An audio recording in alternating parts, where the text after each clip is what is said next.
So next topic is bits and byte. So what is a bit? Bit means it's a combination of two binary digits. Which are those? 0 and 1. So what do you mean by 0? 0 means on or off?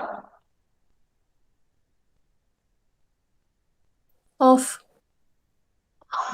Yes, 0 means off and 1 means on. So bit is a combination of this on and off, or the switch state on and off. A bit is a smallest possible unit of data a computer can recognize or use. That means a bit is the smallest unit of storage. So to represent the storage, a bit is used. To represent something useful, computer is use bits in groups. So a bit means it's a combination of 0 and 1. A group of 8 bits is called a byte. So a group of 8 bits, that means it can either be 8 zeros or 8 ones, or a combination of 4 zeros or 4 ones. So altogether, if there are 8 bits, then we call it as a byte. Half a byte is called nibble. Now half a byte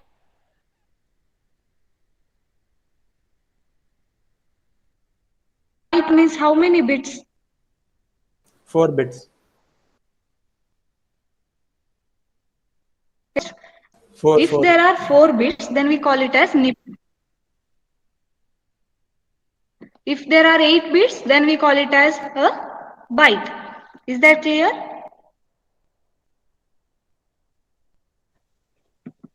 Okay.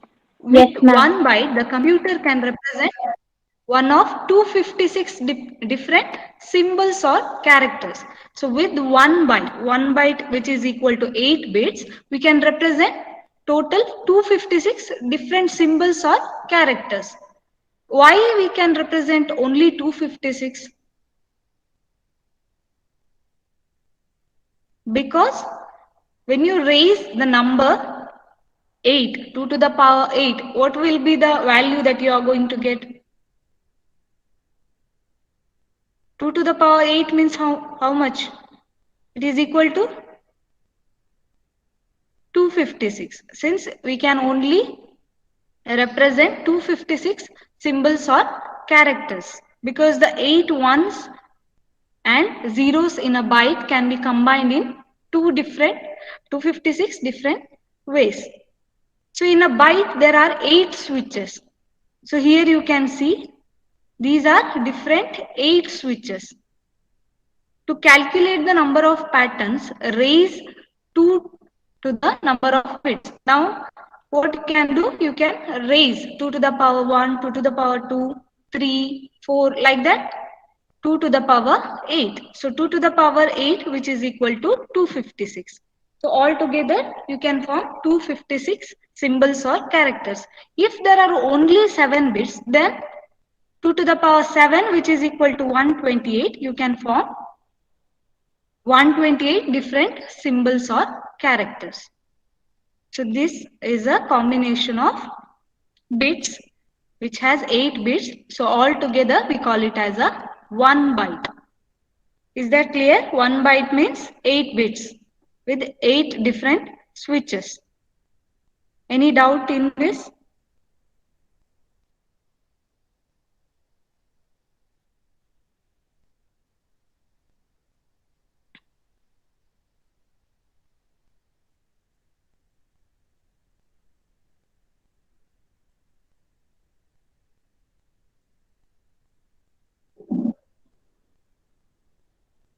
So next one is bit and byte. So the difference between bit and byte. See, this is very important. This question might be asked in exam.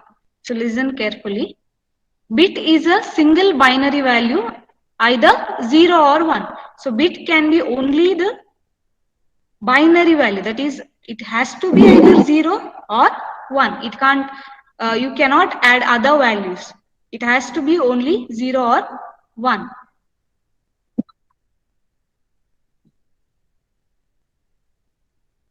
But byte is a 8 bits. That means you can form different combination using 0 and 1s up to 8 bits. So bit means only 0 or 1, byte means you can form 8 bits. And a bit is denoted by lowercase b. So you have to see this carefully. When there is KB in a lower case, that means it is representing bit. When there is KB in a upper case, that means it is representing byte. So byte is represented by uppercase B and bit is represented by lowercase b. And bit has only two possible values, either 0 or 1. So when it comes to bit, you can add only two values, that is either 0 or 1. Whereas in a byte, 2 to the power 8, because 1 byte which is equal to 8 bits. So 2 to the power 8, 256 different values can be formed, ranging from 8 zeros to 8 ones. That means 0 to 255. In computer, always 0 is counted. So altogether 0 to 255, it is 256. Next, network engineers describe network speeds in bits.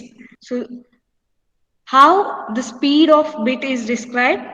By bits per second, or BPS, which stands for bits per second. Like example, 256 kilo bits per second, 20 megabits per second, 100 megabits per second, like this.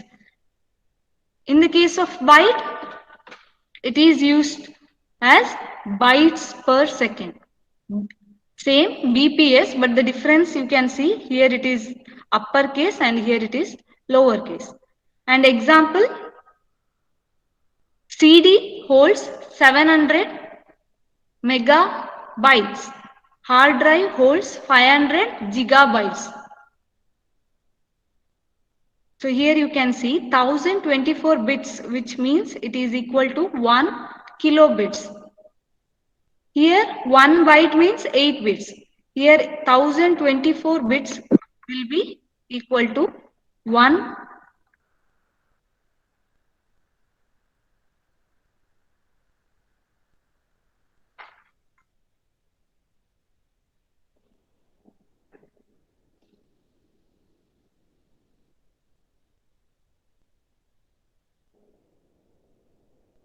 Then here 1024 kilobits, which are equal to 1 megabits. Here 1024 bytes, which is equal to 1 kilobytes. So see the difference here, KB, which is in the upper case, and KB, which is in the lower case.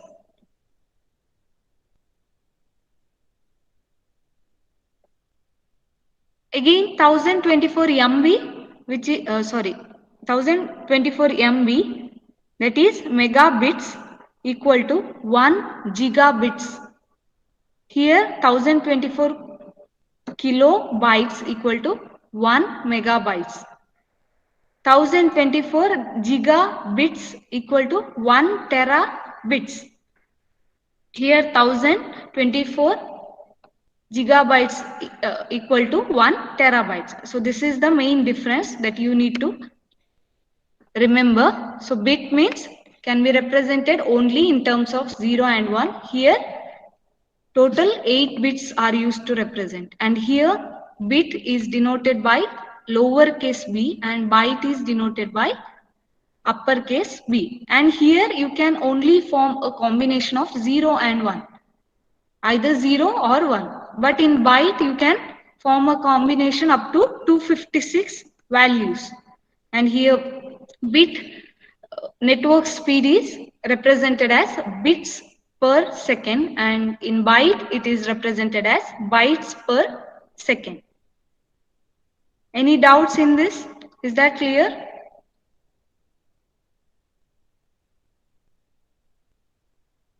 Any doubts?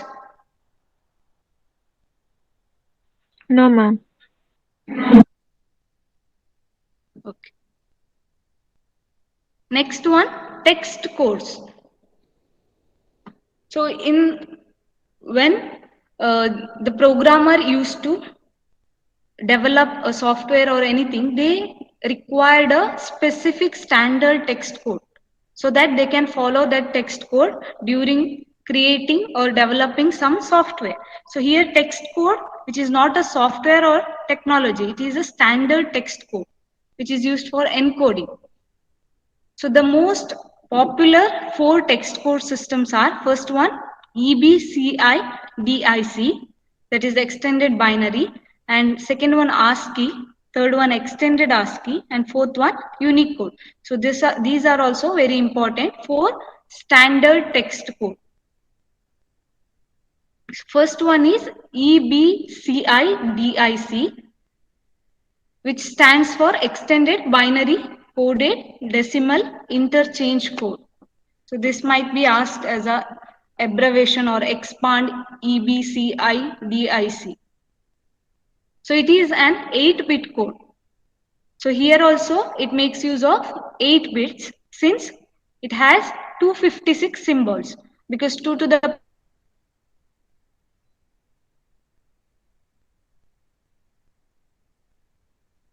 power 8, which means you can form up to 256 combinations. So here 256 symbols are there. And this text code, which is rarely used in personal computers, it is mostly and it is still used in IBM mainframe and mid-range systems.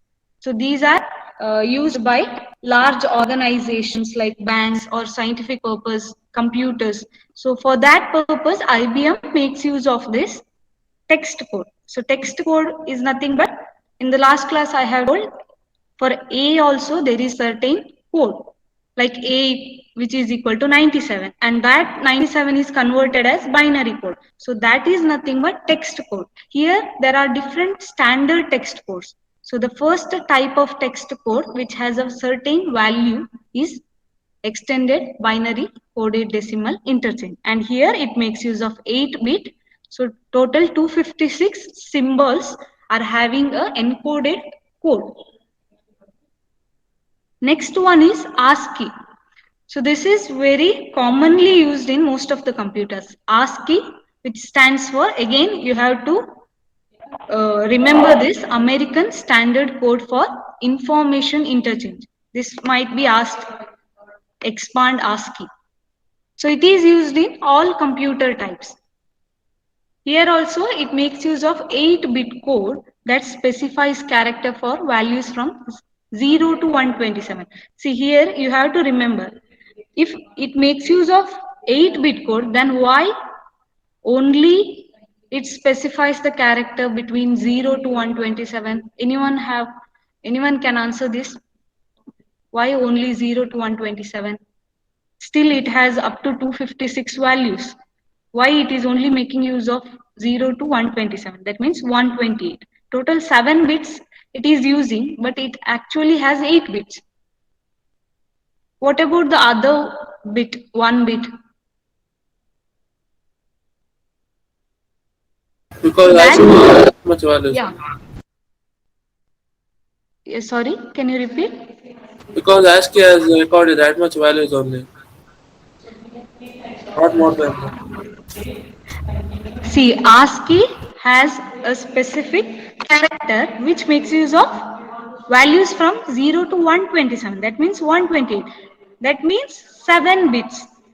And it reserves 1 bit for error checking or a parity bit. It will keep that 1 bit for checking the errors during programming. Is that clear? That's why it is 8-bit, but it makes use of 7 bits for symbols or characters, and other bit is reserved for error checking. So don't confuse with that, it is 8-bit. World's most of the computers use ASCII coding scheme. So most of the computers are using the ASCII text code because it has most all the characters that are required for a particular program. So here you can see, so this is the ASCII code. So this is the ASCII value. Here you can see different characters. Even for a space, it has a certain value, and this value later it is converted into binary form, either 0 0 0 0 0 1, like that. And you have to remember that every binary value is different. So here you can see these are alphabets. These are lowercase alphabets, and these are uppercase alphabet. Even for lowercase and uppercase, it has a specific value. So here A, lowercase a, which means 97 is the value. ASCII code is 97. So when that is converted, the binary value is 011 00001. And here letter uppercase A, which has a ASCII code of 65, you can see the binary value 01 000 001. Whether these are same, the binary value of a, lowercase a and uppercase a, whether they are same or unique, you can see, right? See, there is a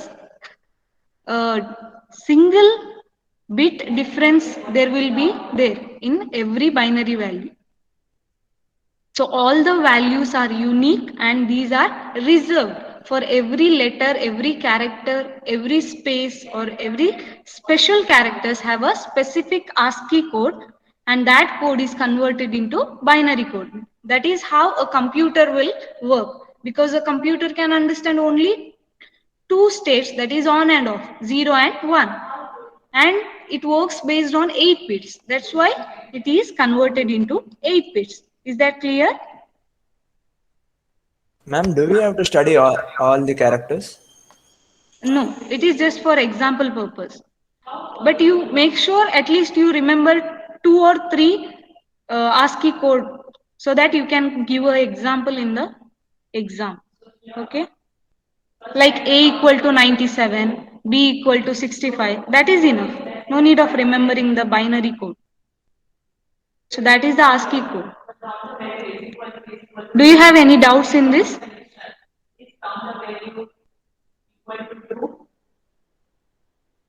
Is that clear, or still doubt is there?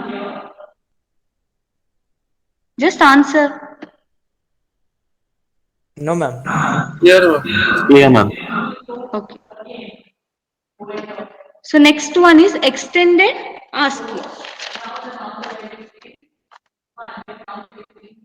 So this is also a text code, same like all the alphabets or characters are having a particular value, and that value is converted into binary code. So here you need to remember that extended binary has its own values reserved for all the alphabets. ASCII has its own values, and Unicode has its own values. So which standard code you are using, based on that value is calculated by the computer. And most of the computer use ASCII code itself. And this is the extended ASCII. It also makes use of 8-bit code. So that specify the characters values from 128 to 255. So here it is mentioned that 128 to 255. But all the 256 values are used for characters. So all the values are having specific symbol. So the first 40 symbols represent pronunciation and special punctuation. For this, first 40 symbols are used. Remaining all the other values have graphic symbols. So here also 8-bit, and here it makes use of all the 256 values, and it specifies the characters, only characters ranging from 128 to 255. Other might have special symbols or other punctuations. All these are reserved in this other values. So that this is about extended ASCII. Next one is Unicode. So it provides up to 4 byte. See, when you compare with all these extended binary ASCII or extended ASCII, this Unicode has a large set of characters, like it has 4 bytes. So total 4 bytes means 32 bits. So you can form almost more than 4 billion characters. So still there is a place or a space to add more characters. So this is a large set of standard text code which has 4 byte, which means 32 bits, and each letter, number or symbol has a particular value. Using 4 bytes, more than 4 billion different characters or symbols can be represented. So here one advantage is there, that it has a compatibility with ASCII code. That means whatever ASCII code has the values, it also has the same values, but when other characters are compared, rest of this ASCII codes, those are having some other values. That means this Unicode has all the values which are present in ASCII code as well as extended ASCII, but it has some extra codes also, or extra symbols which has certain value. The first 256 codes in Unicode are identical to the 256 codes used by ASCII and extended ASCII. So here you can understand, out of 4 bytes, 32 bits. Here, first 256 codes, that means 8 bits are reserved for this ASCII and extended ASCII. That means it makes use of same code. Is that clear? Any doubts in this text course? You need to remember the abbreviation of this extended extended binary, then ASCII, then extended ASCII is not required. ASCII and extended binary. These things you need to remember. Any doubts in this?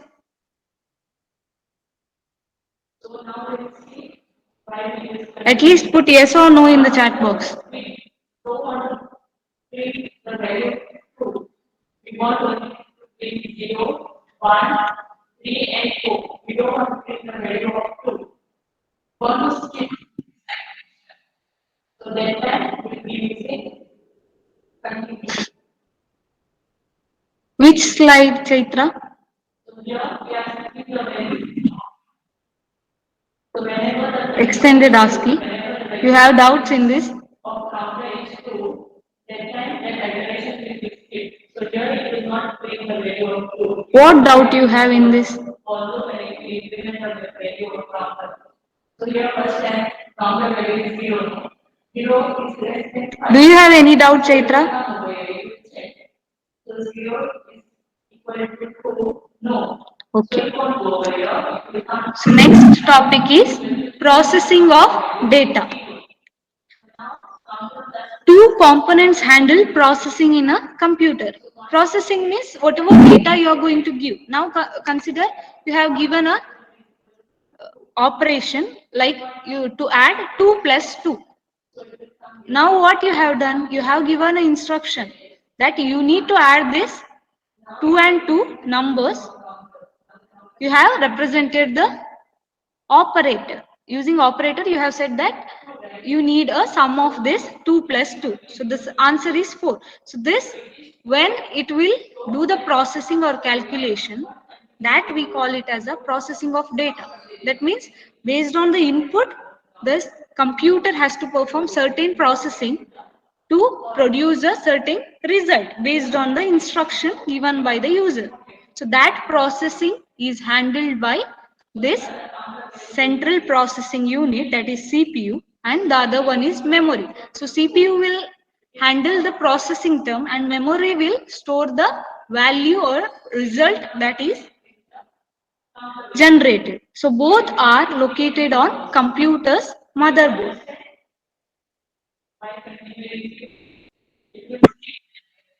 So the first one is CPU.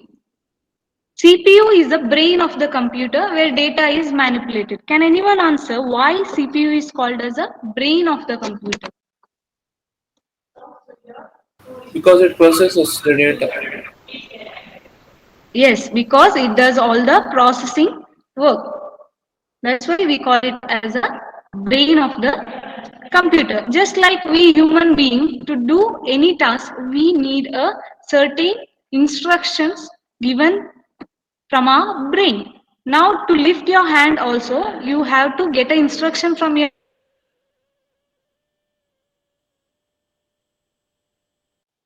brain. Same way here, to do the processing, a computer has to get a instruction, and that instruction is processed by this CPU. So CPU is a brain of the computer. So all the instructions and processing are controlled by CPU.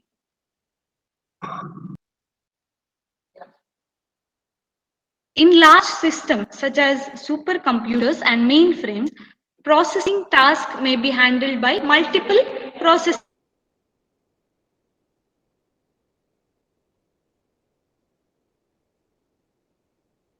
chips, like large system. So what do you mean by large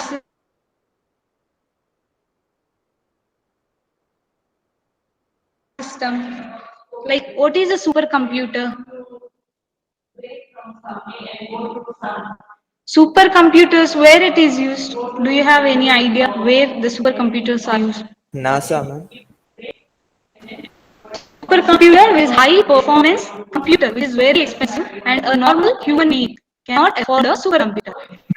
Yeah, because and that supercomputer research purpose. So it is used by NASA. Next one is mainframe computer. So what is a mainframe computer? Where it is used? Business purpose. Yeah, mainframe computers are, it's a kind of large computer capacity. It has a large computer capacity, and it is used by large organizations like banks, government banks, or huge big organizations or big colleges. So all these make use of this mainframe computer. So both are used for heavy or large data processing. And when we make use of these large systems, it has multiple processing chips to do the processing, because with one microprocessor or one chip, it is very difficult to handle or do the processing. That's why these computers are having multiple processing chips. In an average microcomputer, one single microprocessor is enough, and that chip is nothing but it is called as microprocessor. So average microcomputer, the entire CPU is a single unit, and that unit we call it as a microprocessor, which does all the processing. And this CPU has two basic parts. So the CPU, which is divided into two basic parts. One is control unit and the other one is arithmetic logic unit, or in short you can say ALU. So here you can see control unit and ALU. So do you have any idea what control unit does?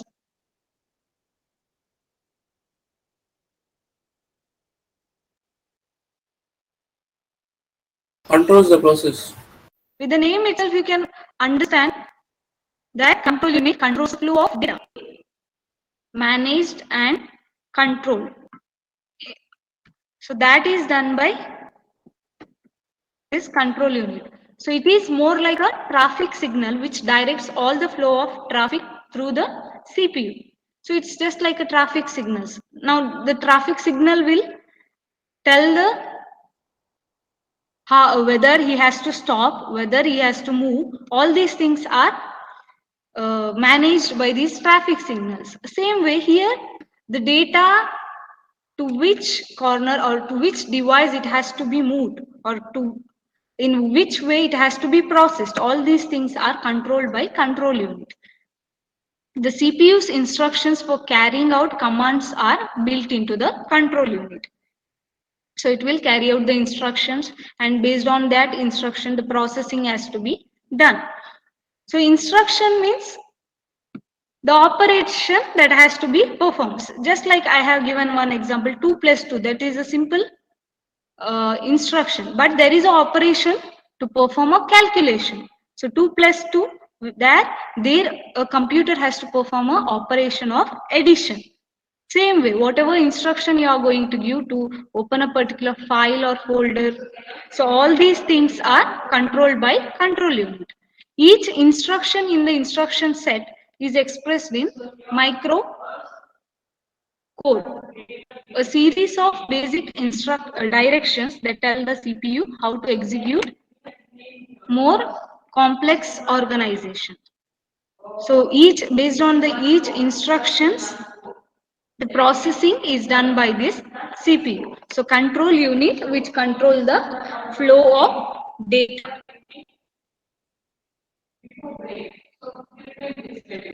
And it redirects the flow of data between CPU and other devices. So how the data has to be processed from each devices from CPU to other devices is managed by this control unit.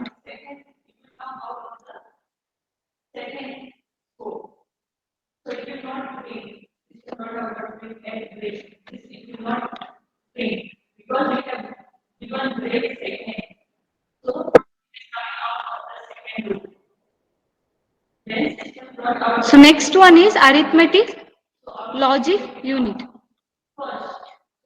Since all computer data is stored as numbers, much of the processing takes place while computing numbers or carrying out mathematical operations.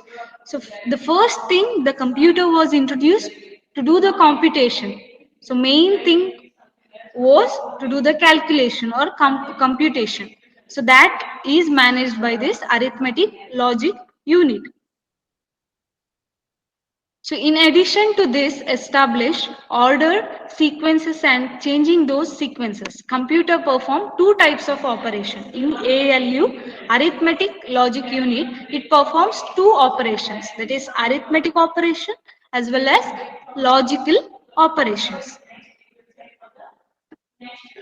So arithmetic operations, which include addition, subtraction, multiplication, just the basic addition subtraction thing is performed and managed by this arithmetic logic unit. Again, logical operations also managed by this arithmetic logic unit. So logical operations, which might be like relational operators, less than, greater than, less than or equal to, greater than or equal to, equal to. So all these are different operators that are used for logical operations, and addition, subtraction, multiplication, division, these are the operators used for arithmetic operations. So control unit which does the controlling or data or controlling the flow of data, whereas arithmetic logic unit which will control the calculations. It might be arithmetic operations like addition and subtraction, or logical operations like comparison, which is greater than which. Such kind of things are handled by this arithmetic logic unit. Is that clear? Any doubt in that?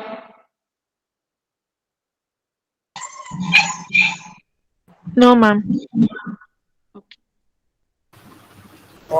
Ma'am, whatever slides you have presented, do we have to write them all, ma'am? See, if you take down, it is easy to read every day. So better you take down, and if you find any extra information which is not there in slide, that also you can take down. Yes, ma'am. Okay. Ma'am, Yes. ma'am, will you send this in the form of PDF, ma'am, in the group? Yeah, at the end I'll send. Okay, So, ma'am. but make sure you have taken some points. Okay, ma'am.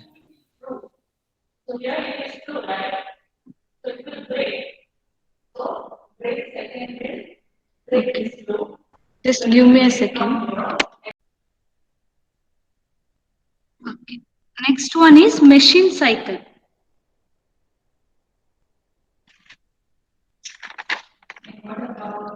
So machine cycle, which consists of certain steps, so that computer need to follow that whenever it executes certain instructions. So that is what machine cycle is. So here control unit, which is a part of computer that controls the machine cycle.